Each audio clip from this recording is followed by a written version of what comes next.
بڑی شاندار ایک آیت آ رہی ہے اسپیسیفکلی نبی علیہ السلام اور ان کے جانثار ساتھیوں اور اہل ایمان کے لیے،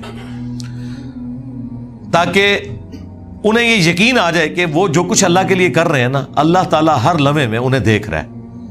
جب آپ کی یہ کیفیت ہو کہ جس کے لیے آپ مشقت اٹھا رہے ہیں وہ آپ کو اس وقت لائیو دیکھ رہا ہے، تو وہ تکلیف جھیلنا آپ کے لیے آسان ہو جاتی ہے۔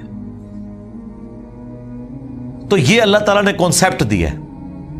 آپ دنیا میں بھی جس دوست کے لیے قربانی کر رہے ہیں نا، اور عین اس تکلیف میں وہ دوست آپ کو دیکھ رہا ہو کہ اس کو میری وجہ سے یہ تکلیف اٹھانی پڑ رہی ہے، تو آپ کو وہ تکلیف اٹھانا آسان ہو جاتا ہے کہ جس کے لیے کر رہا تھا اسے تو پتا چل گیا آج میں نے اپنی دوستی منوا لی اس سے۔ اور دنیا میں ساری دوستیاں اسی بنیاد پہ چل رہی ہیں۔ خاوند پوری زندگی اپنی بیوی کو یہ بتانے کی کوشش کرتا رہتا ہے میں تیرے ساتھ مخلص ہوں، بیوی اپنے خاوند کو بتانے کی کوشش کرتی رہتی ہے۔ اور کبھی زندگی میں کبھی کبھار اس طرح کے لمحات بھی آتے ہیں کہ وہ این ایونٹ یہ ڈیسائیڈ کر دیتا ہے کہ آج جو ہے نا میرے خاوند نے میرے لیے سٹینڈ لیا ہے، یا آج میری بیوی نے میرے لیے سٹینڈ لیا ہے۔ وہ ایک لمحہ آپ کی پوری زندگی کے اوپر بھاری ہوتا ہے، کیونکہ آپ منوانے میں کامیاب ہو جاتے ہیں، اور وہ تکلیف گزارنا بھی آپ پہ آسان ہو جاتا ہے اگر آپ تکلیف میں بھی ہوں۔ تو جس اللہ کے لیے ہم یہ زندگی تکلیف میں کاٹتے ہیں، اگر آپ کو یہ یقین ہو کہ عین اس لمحے میں اللہ آپ کو دیکھ رہا ہے، تو تکلیف جھیلنا آسان ہے۔ لوگ کہتے ہیں حسین ابن علی نے اتنی بڑی قربانی کربلا میں کیسے دی؟ بھائی حسین ابن علی ریئل ٹائم یہ چیز فیل کر رہے تھے کہ اس وقت میں اپنے رب کی خاطر، اس کے محبوب کے دین کی خاطر یہاں آیا ہوں۔ ان کے لیے وہ تکلیف جھیلنا آسان ہوگی، اور یہی اس طرف اشارہ ہے۔ وما تکون فی شأن، اور اے نبی تم کسی حال میں بھی ہو، وما تتلو منہ من قرآن، اور جب کبھی بھی تم قرآن کی تلاوت کر رہے ہوتے ہو، کبھی ایسا نہیں ہوتا، ولا تعملون من عمل، اور نہ کوئی عمل تم کر رہے ہوتے ہو نیکی کا۔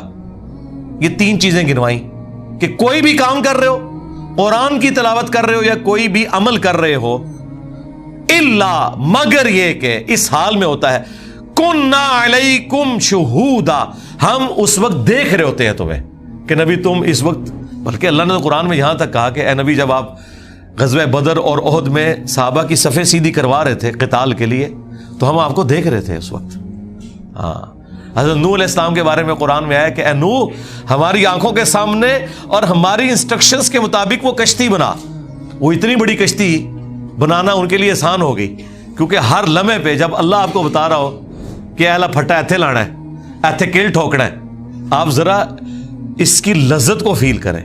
اور قرآن میں آیا کہ ہماری آنکھوں کے سامنے اور ہماری وحی کے ذریعے وہ کشتی تیار کر۔ تو اسی لیے تو پھر وہ اتنے عرصے میں کشتی تیار ہوئی تھی، اتنا عرصہ وہ مزہ انجوائے کیا حضرت نوح علیہ السلام نے۔ جس طرح کہ موسیٰ علیہ السلام سے جب اللہ نے گفتگو کی، سوال تو صرف اتنا پوچھا تھا کہ تیرے ہاتھ میں کیا ہے، اس کا جواب تو یہ تھا عصا ہے، لیکن انہوں نے اس پہ اکتفا نہیں کیا، کہا یہ میرے ہاتھ میں عصا ہے، اس کے ذریعے میں اپنی بھیڑ بکریوں کے لیے پتے بھی جھاڑتا ہوں۔ کس کو بتا رہے تھے؟ اللہ کو تو پتا ہے۔ یہ بات کرنے کی لذت لینا ہوتا ہے۔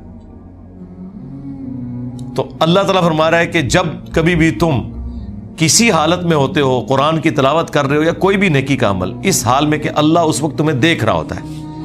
اذ تفیضون فیہ، جب تم اس کام میں مشغول ہوتے ہو۔ اس کانٹیکسٹ میں وہ بخاری مسلم حدیث ہے کہ اللہ تعالیٰ سب سے زیادہ متوجہ ہو کر وقت کے پیغمبر کو سنتا ہے جب وہ قرآن کی تلاوت کر رہا ہوتا ہے۔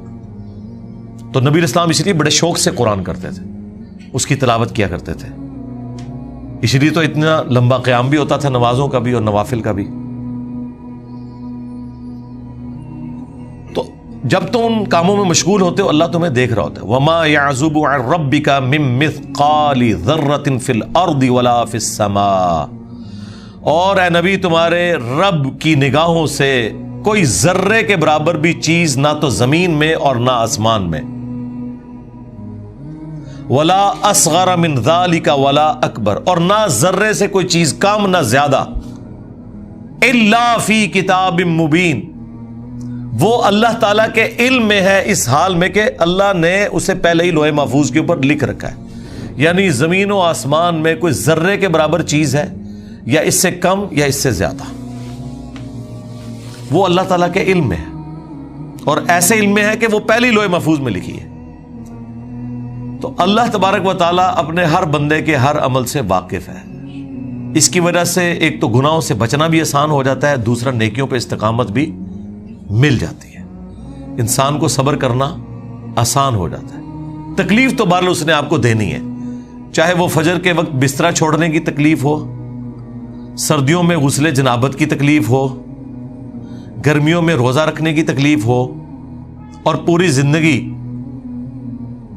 رزق کی تلاش میں مشقت اٹھانے کی تکلیف ہو. یہ سب سے بڑی تکلیف ہے جو پیٹ لگا ہوا ہے ساتھ. آپ ایک لمحے کے لیے امیجن کریں اگر یہ پیٹ ساتھ نہ ہو تو ہمارے 99% مسئلے حل ہو جائیں. ساری چیزیں اسی کے گرد گھومتی ہیں نا. میاں بیوی کی لڑائیاں بھی اکانومی کی وجہ سے ہو رہی ہوتی ہیں. ہاں، جو بچے بد اخلاق ہوتے ہیں لیکن ماں باپ کو خوب پیسہ دیتے ہیں، ان کے لیے دعائیں نکلتی ہیں ماں باپ کے دل سے. اور جو دیتے کچھ نہیں، صرف خوش اخلاق ہوتے ہیں، ان کو وہ منہ میں بھی ذلیل کرتے ہیں، پیچھے سے بھی ذلیل کرتے ہیں. ایک نیچرل چیز ہے. یہ سب کچھ پیسے کے گرد گھوم رہا ہے. اگر آپ دولت سے، مال سے ان سارے معاملات کو آزاد کر دینا تو آپ کے سارے مسئلے حل ہو جائیں گے. تو یہ سب سے بڑی پرماننٹ تکلیف ہے جو اللہ نے انسان کے ساتھ اٹیچ کی ہے. صرف انسانوں کے ساتھ نہیں، جانوروں کے ساتھ بھی اٹیچ ہے. صبح نکلتے ہیں جانور اللہ پہ توکل کرتے ہوئے، ان کو نہیں پتا ہوتا کہ ہمارا رزق کہاں لکھا ہوا ہے، زندہ بھی واپس آنا ہے نہیں آنا. اللہ تعالیٰ رزق پورا کرتا ہے ان کا. تکلیف وہ بھی اٹھاتے ہیں. پوری زندگی جو پرماننٹ تکلیف انسان اٹھا رہا ہے نا، وہ یہ پیٹ کی تکلیف ہے جو سب سے بڑی تکلیف اٹیچ ہے، مشقت اٹیچ ہے. لیکن ظاہر ہے کہ یہ ایک سینسٹیو چیز ہے، اسی لیے پھر رزق حلال کے اوپر اتنی ایمفسائز کیا گیا اور رزق حرام کی اتنی مذمت کی گئی کہ انسان حیران رہ جاتا ہے کہ نیکیوں پہ اتنا نہیں ابھارا گیا جتنا ان چیزوں کے اوپر زور دیا گیا، حقوق اللہ کے بعد حقوق العباد والے معاملات کے اندر.